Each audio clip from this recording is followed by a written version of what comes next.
What's good, everybody? It's your man Big Don coming live at you at True Players Podcast. Hitting you up with another episode today, October 1st, 11:40 at night. Recording this episode for you guys. Just want to talk about the New York Mets ending the season on a high note. Um, Let me tell you something about that game on Sunday.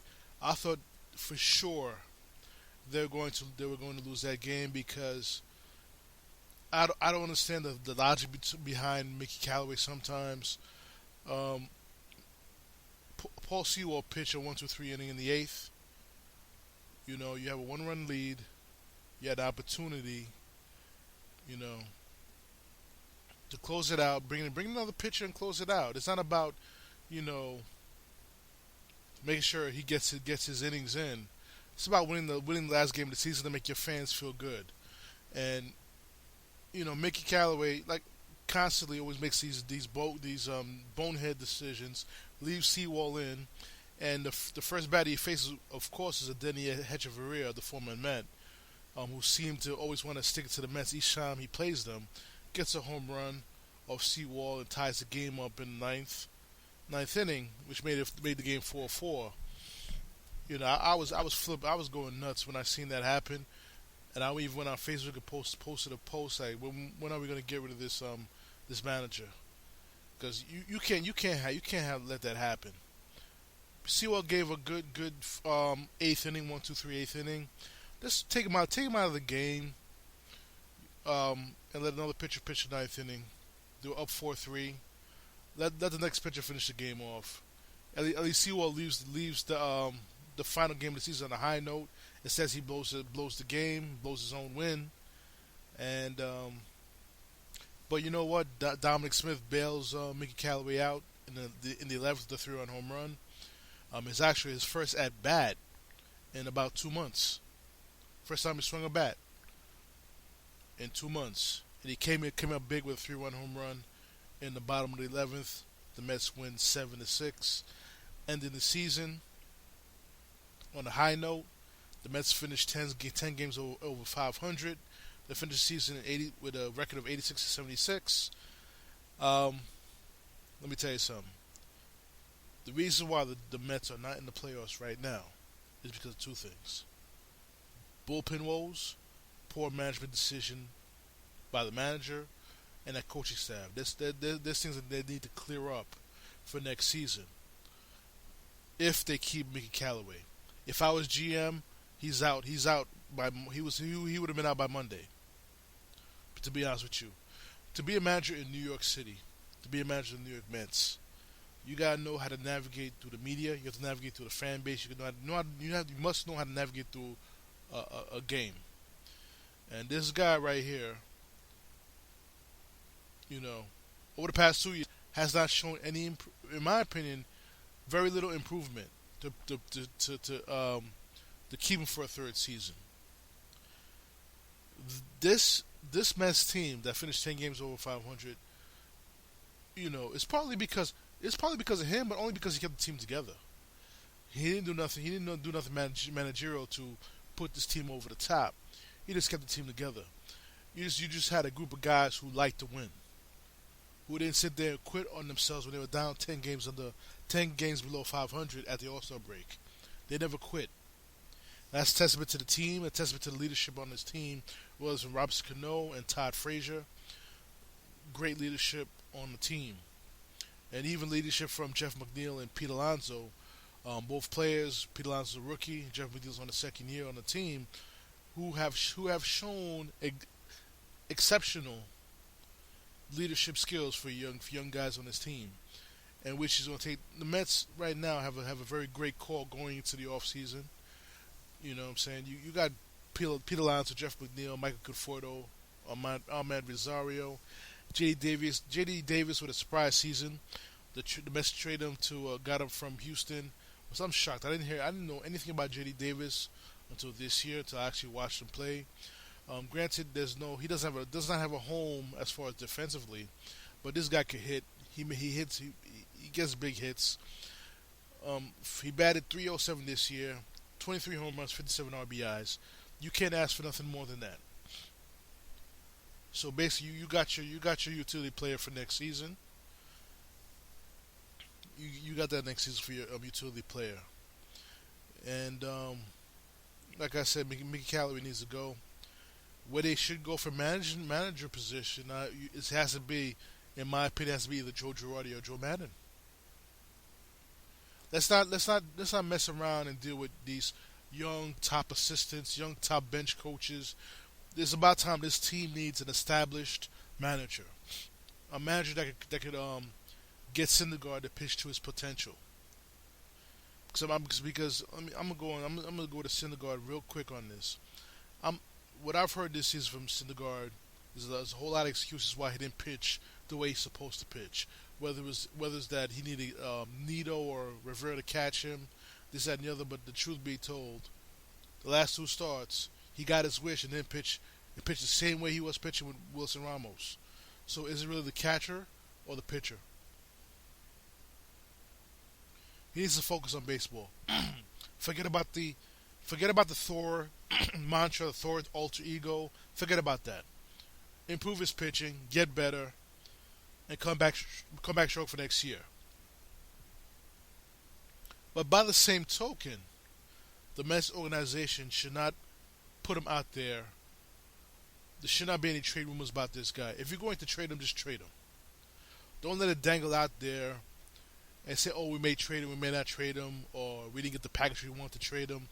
Let's not do that to this guy because this guy has been nothing more than loyal to the Mets organization. He wants to stay with the New York Mets. So why are you trying to push the very guy that wants to stay here? Let's not do stupidity like that. Let's not make the same mistake they did with Tom Seaver. Let's not make the same mistake they did with Kevin Mitchell. You trade away great players and end up getting a no hitter. In Tom Seaver's case, he got, I believe, two no hitters outside the Mets organization. And Kevin Mitchell became a Major League Baseball MVP. Let's not make that same mistake, and then this guy goes to another team and blows up and becomes a Cy Young Award winner. You know, Jeff McNeil, he didn't finish out the season this year because he broke his wrist, but he had a great season also. At one point, was leading the league in hitting, but he finishes out the season with a batting average of 318. He hit 23 home runs, 75 RBIs. Great season. Conforto, aside from the power numbers, I think that was this year was a down year for him. He batted 257, but he hit 33 home runs and 92 RBIs, which I projected Conforto to be a 30 home run per year player when healthy. When healthy, that's what he should be doing. And also Ahmed Rosario, we saw a very big improvement with him with the bat. I remember earlier in the season they were flirting about putting him in the outfield and getting another shortstop to play shortstop. Let's not play around with that. Keep him at shortstop. He's showing his mettle over there, and I believe he could be an all-star next year. On his third year, I believe he could be an all-star next year. He finished out the season with batting 287, 15 home runs, 72 RBIs. Um, the Mets should entertain the fact that he should be at the top of the lineup because of his speed. There's one thing this Mets team lacks is speed at the top of the lineup. The Mets don't steal bases. I I guess it's a trend throughout the whole major leagues. They're pretty much building the teams that hit home runs, and that's about it. No stolen bases, no hit and runs. Just get a man on base and hit a home run. That's why they have to. That's why you see the analytics talk about launch angles and stuff like that. They forgot the key ingredient in winning a baseball game is getting easy runs. You get the first guy on base, he steals second. Your second place hitter bunts up to third base. The third hitter hits a sacrifice fly, 1-0 in the first inning. That's the way that the game used to be played. That's good fundamentals. Not get a guy on base and then wait for a home run. Runs are hard to come by when you're facing great pitching, so you got to get the runs where you have it. So, and my opinion is Jacob Degrom should win the Cy Young Award winner. Should be the Cy Young Award winner for the second year in a row. He finished off the season with 11 wins, 8 losses. 204 innings pitched, 255 Ks. You know, Cy Young Award winner. His ERA 2.43. Let's see what happens. Let's see what's going on with Jacob DeGrom. See, hopefully he wins. But the one thing the Mets got to do better for next season. Let's win more games when he. Get him more wins when he starts. He's too great of a pitcher to win 10 games, 10, 11 games a season. He should be winning at least 17 to 18 games per season with a halfway decent bullpen. Granted, the bullpen was trash this year. I understand that. It was trash. It was trash for many reasons. And I think this is where Mickey Callaway, through his specialty as a pitching coach, failed this team. There should be no way in hell that pitchers such as Noah Syndergaard, Juris Familia, and Edwin Diaz should regress while this guy's managing the Mets. He should at least kept them on the same level they were pitching before, or on a higher level they were than what they pitched before. And this guy, who came in with the mantra of being a great pitching coach, did not do that with some of these pitchers on his team. Granted, he did fix Steven Matz, but Steven Matz is more of a talent and will to stay healthy and will to fight through some nagging injuries, which also helped Matz finish out the season with 30 game starts, pitch 160 innings, won 11 games, lost 10 games, ERA at 4.21. Steven Matz has the talent to be a pitcher who should be pitching under ERA of 3. A big left-hander, throws hard, has the curveball, has the slider, the changeup. He throws a variety of pitches. Now he needs to do a better job this season getting into shape, get into a better shape. I know he's an athlete and all that, but let's get him to better shape to get him straight for next season where he goes 30 starts. Even though he's a fifth starter, he should win 15 games. 15 games for the Mets. Easy. 15 games. Big time left-hander. He should win 50 games. And now, this is the players I need to watch during the off season. These players right here, I'm going one at a time. Noah Syndergaard, what's going to happen with him? Is he going to be traded? Will the Mets brass work things out with him in which they come to a mutual understanding? Or we're going to have the same bullshit that we had this year with the trade rumors and going back and forth with the Mets management? Leaks coming out that he's dissatisfied with Wilson Ramos as his catcher. Are we going to have that same bullshit we had this year? It's up to the Mets brass to calm that shit down. So that's my challenge. My challenge as a Mets fan to the front office: calm that bullshit down. The next guy I'm concerned about is Dominic Smith. Ever since they solved the problem with the sleep apnea, he's played better, hit the ball very well, hit the ball out of the park. Like I said, the game-winning hit, he didn't even swing a bat for 2 months. He came off the bench and hit a 3-run home run to win the final game of the season. This guy has talent. Let's even though Pete Alonso bumped him out of his natural position, you know what I'm saying? This guy still has value. Let him play some winter ball in the outfield. I don't think they should trade him, but I think he's most likely going to be one of the people that's going to get traded to get a good bullpen arm. I don't agree with it because bullpens are year by year basis. You may trade him for a great bullpen arm, and the bullpen arm will be struggling like Diaz did this year. While Dominic Smith he's going to hit 300 and hit over 25 home runs for another team. Let's not do that. Keep him on the team. And that's all I'm going to say about Dominic Smith. Another player to watch is Zach Wheeler. Is he going to resign with the team? My opinion, if I was the GM, sign him up to the qualifying deal. It's going to cost you $17 million, but keep in mind one thing. You wasted money on players like Todd Frazier. You wasted money on the guy of Jed Lowry. Marginal. I mean, Todd Frazier was great for his leadership, but he didn't deserve that money that he got. To be honest with you, so that's one thing. So I say you sign up for the $17 million qualifying offer. If he doesn't stay, you get a draft pick at least. Best case scenario for him.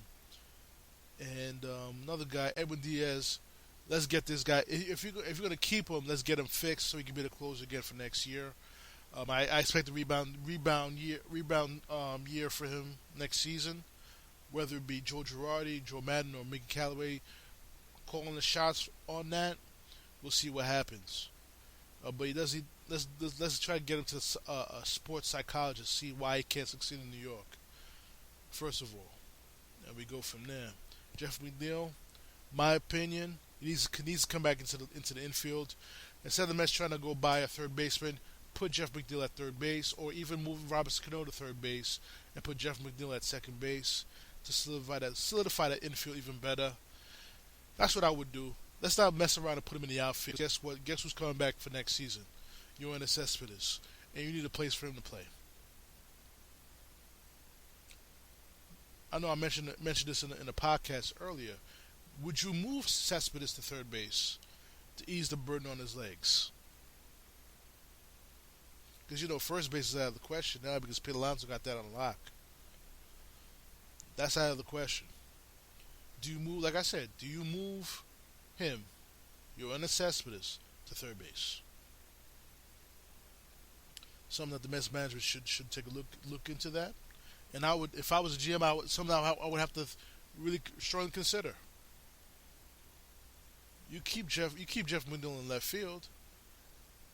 You bring Cespedes into the infield. See how he does with that. And Jeurys Familia, yeah, this guy. Someone needs to talk to him. I think something was wrong with him. Something personal was going on with him because this guy has pitched in New York. He pitched in big games in New York and he was able to succeed. Is that game from 2016 that one playoff game of 2016 still lingering in his mind? That's something that the Mets need to figure out. If that is that still lingering on his soul. And I expect him to have a rebound season also because he's too good of a pitcher. He has too many great pitches, too many filthy pitches for him to struggle the way he struggled. You need to find a pitch coach that they could impose on him. Strike one. Let's get strike one, and then you start working with your sinkers and your sliders around the strike one. That's what they should be doing. And another guy to watch this offseason, Seth Lugo. What will his role be for 2020? Is he going to be the closer for next year? Is he going to be in the bullpen? Is he going to be a starter? That's the key. It all depends what's going to happen with Zach Wheeler. If Zach Wheeler is not on the team next season, leaves via free agency. Seth Lugo will most likely step in and be the fifth starter on that team, and Stroman and Mets will just move up a slot and go from there. But if Seth Lugo goes into the starting lineup, then you really got a hole in the bullpen that you need to fill. So, like I said, we'll see what happens. Gesellman was out for the latter part of the season due to an oblique strain. So he's going to be coming back next year. Let's get him right also, because he's a key cog to that bullpen. Now let's get to the players who will not be back next season. First of all, it's Todd Frazier. Yes, he finished off strong this year, but his time is up with the New York Mets. Bye-bye, Todd. Love you, but it's time to go. I didn't think the money was well spent on you. Apologize for that. You did have some great moments with the Mets, but if I was GM, I wouldn't have spent the money on you. And that's truth. That's straight up facts. That's not when you have Moustakas available at the time. Another guy, another homegrown Met who may not be with us after this year, who most likely will be leaving, is Juan Lagares. He's being paid too much money just to be a glove off the bench. And that's something the Mets need to look into. Get rid of him, unfortunately, because he hasn't proved to be a consistent offensive player for the Mets. albeit he's a great defensive player, but the offense is still lacking, and we'll see what happens for next year if he's even on the team next year. The two question marks, the guys who possibly could be leaving, is Zach Wheeler and Edwin Diaz via trade, or Zach Wheeler via free agency. You know, it's up to the Mets brass to see what may happen in regards to that. And also, I'm gonna hit on players who may be traded in the offseason. I did mention Noah Syndergaard and Dominic Smith. Can you get a big package for them if you get a big time center fielder by trading the two of them? I wouldn't go for bullpen if you're gonna trade those guys. I wouldn't go for bullpen, but I would have to go for a big time position player, whether it be third base or center field, to fill that hole. Michael Conforto, he's fine in right field. He's good there. Also, don't flirt around trading him either. I know a lot of guys are speaking about it on the fan, whether it's Boomer or Bart, talking about you may get more value for him. Let's not think about getting what you get back for a guy. The guy's productive in New York. Let's keep him in New York so he can be productive for the years to come.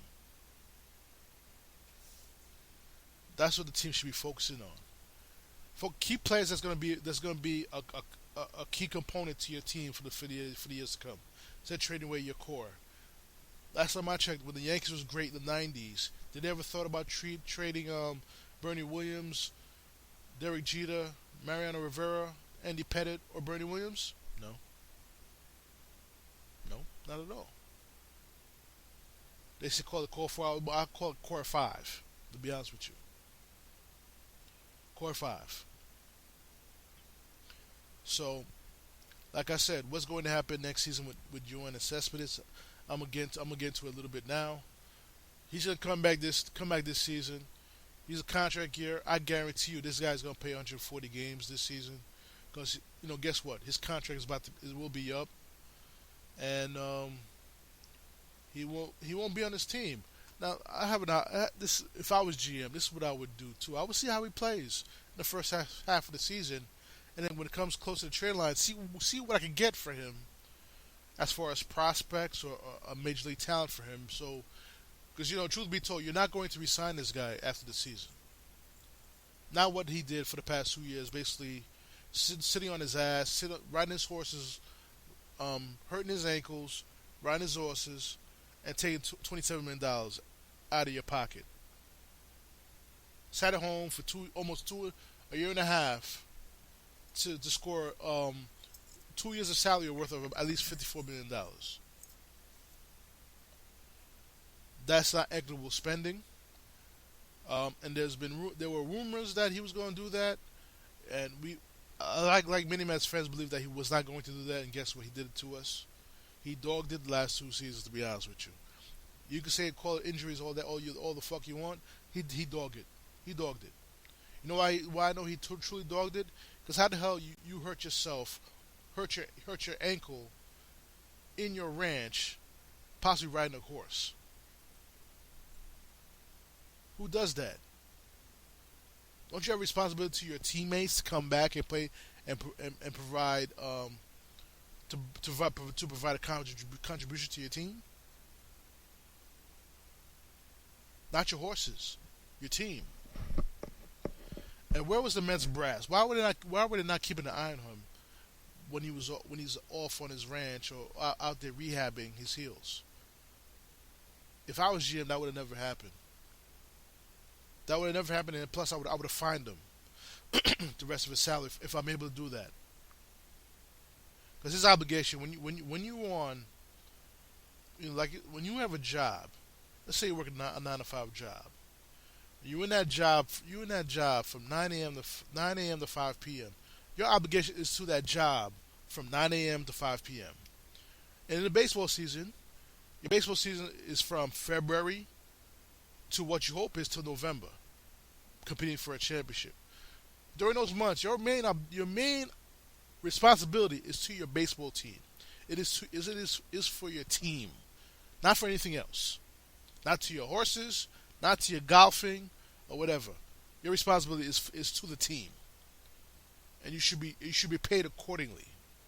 Guys who get hurt off doing dumb shit, their salary should be forfeited for the season. Should be forfeited. I know the baseball union is the strongest union in America, but that's something that in all fairness, need to be talked about. There's too many players dogging it once you get a big contract. Now let's focus on the needs of the Mets. The team needs a position as far as I'm concerned. If I was GM, my focus will always be on the bullpen, and also you need a great center fielder, great offensive and defensive center fielder, all around center fielder. Play center field. One who can catch the ball in the gaps and going back on the ball and coming in for the ball also. Get a player who could bat at least 280, hit at least 15 18 home runs, get you at least 20 steals. 20 steals per year. That's something that should be done.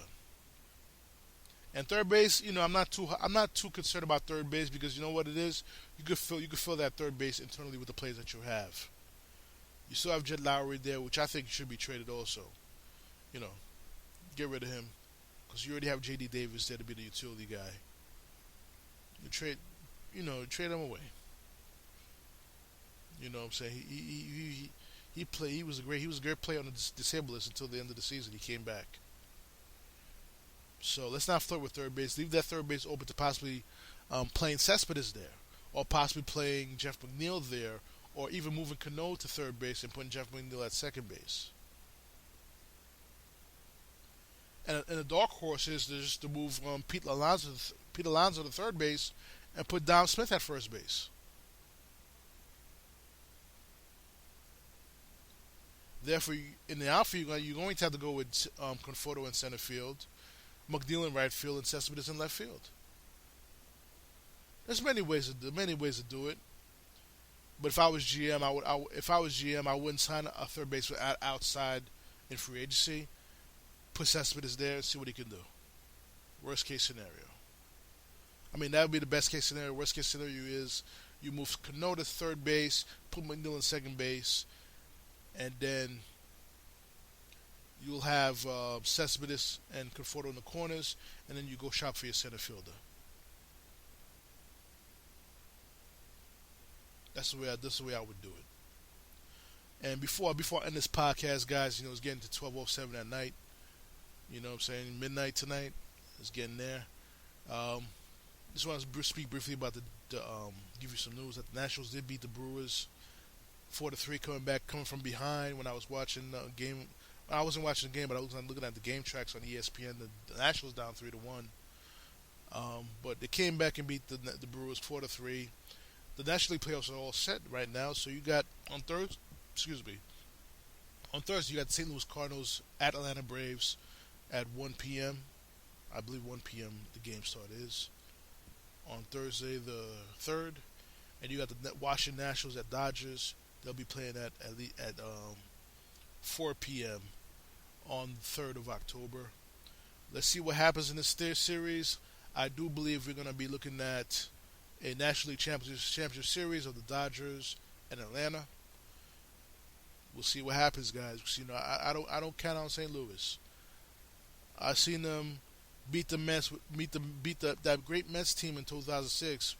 An 83 win Cardinal team beat that Mets team in 7 games on the Mets home field. So I never count St. Louis out for any reason. But the Nationals, same old thing. They'll get to the wild card, but never get themselves out of there. So I'm gonna stick with the like I said, National League Championship Series, Atlanta at the Dodgers. I see you guys there. You know what I'm saying? Call me on that, whatever. That's what's going to happen. So what I'm about to do right now, I'm about to end this podcast right now. And I'm going to promise you I'm going to hit you up with a few more episodes. I still got to recap week 4 of the NFL. I'm going to hit you guys up with another episode in regards to that. You definitely listen to this podcast on Joey G Radio, Spotify, Apple Podcasts, Google Podcasts, Anchor, Spreaker, iHeartRadio. What else? What other station we on now? We're not on TuneIn yet, so don't look for me on TuneIn. SoundCloud also, and also if you have any feedback, comments, complaints, either message me on my Facebook page, True Players Podcast, or you can send a comment via email on trueplayerspodcast@gmail.com, which is TRUPLAYAZ podcast@gmail.com. It's your man Big Time. I'm going to sign off on this podcast. I'll holler at y'all the next episode. Peace.